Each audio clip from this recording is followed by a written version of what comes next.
Israeli protesters continue to demand that the government reaches a deal to release all hostages held in Gaza. Hundreds of Israeli protesters gathered in Tel Aviv and Jerusalem and faced off with mounted police. As they waved the Israeli flag and chanted, the families of the hostages called on Prime Minister Benjamin Netanyahu to step down if he does not finalize a deal.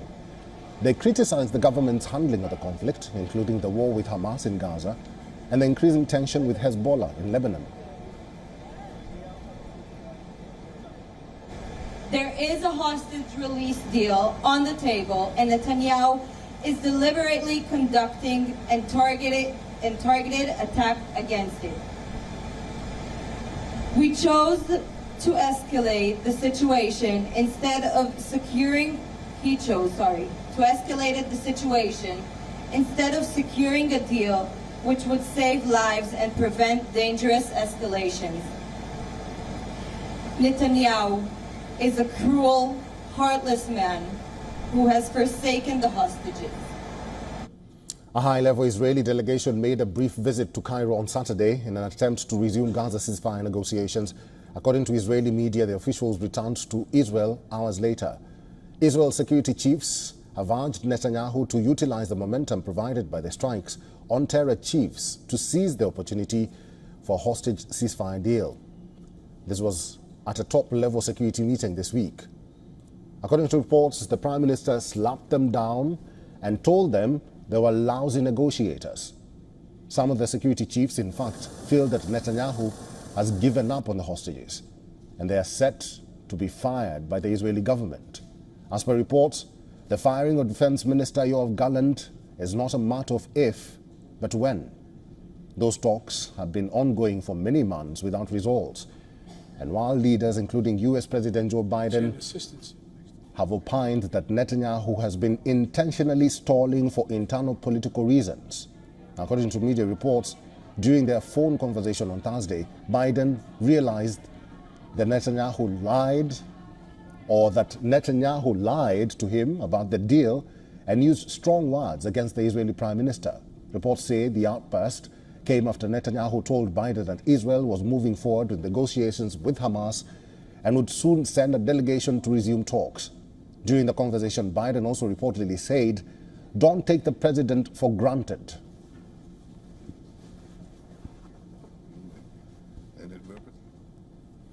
Adrian Calamel is a fellow at Arabian Peninsula Institute, terrorism and Middle Eastern scholar.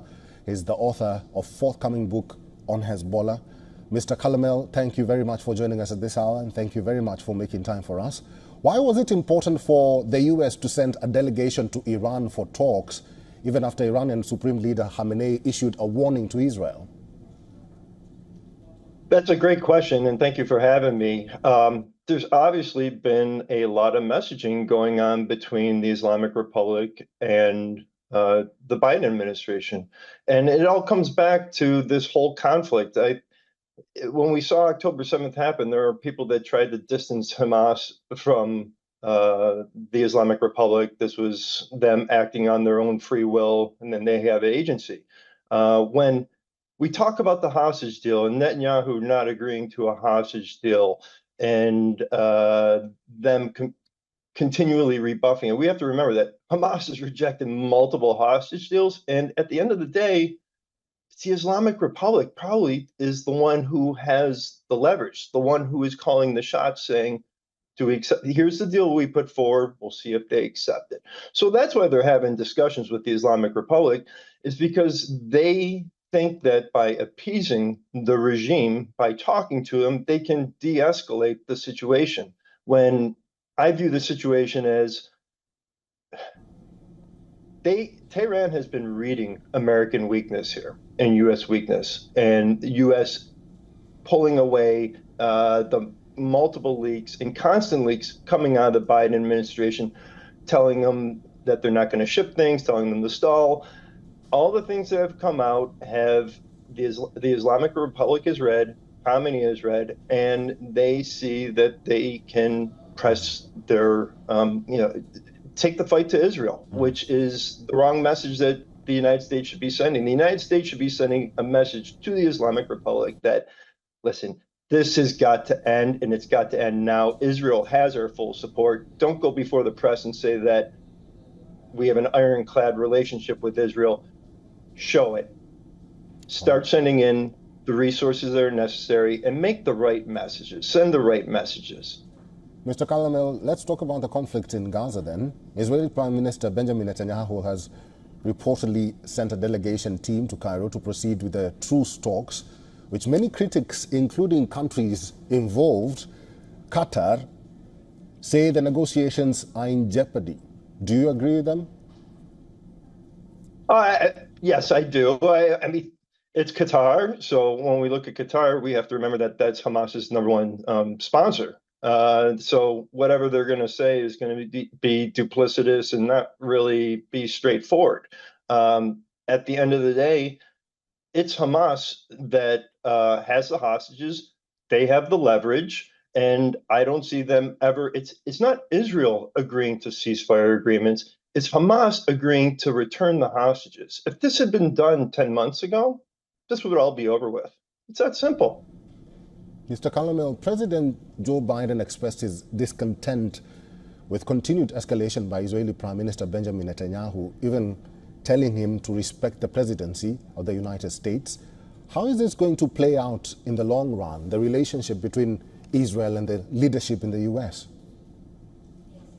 Great question. It's damaging. It's very damaging. If we, I'm not going to get into U.S. politics here, but if we have a Trump administration, I would see him repair that relationship.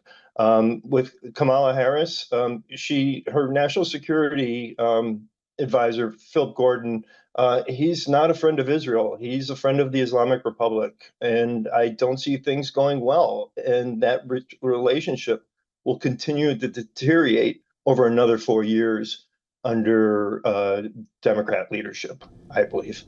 All right, I've been talking to Adrian Calamel, who's a fellow at Arabian Peninsula Institute, terrorism and Middle Eastern scholar. Mr. Calamel, thank you very much for talking to WION World is One today. Cheers. Thank you so much. For all the latest news, download the WION app and subscribe to our YouTube channel.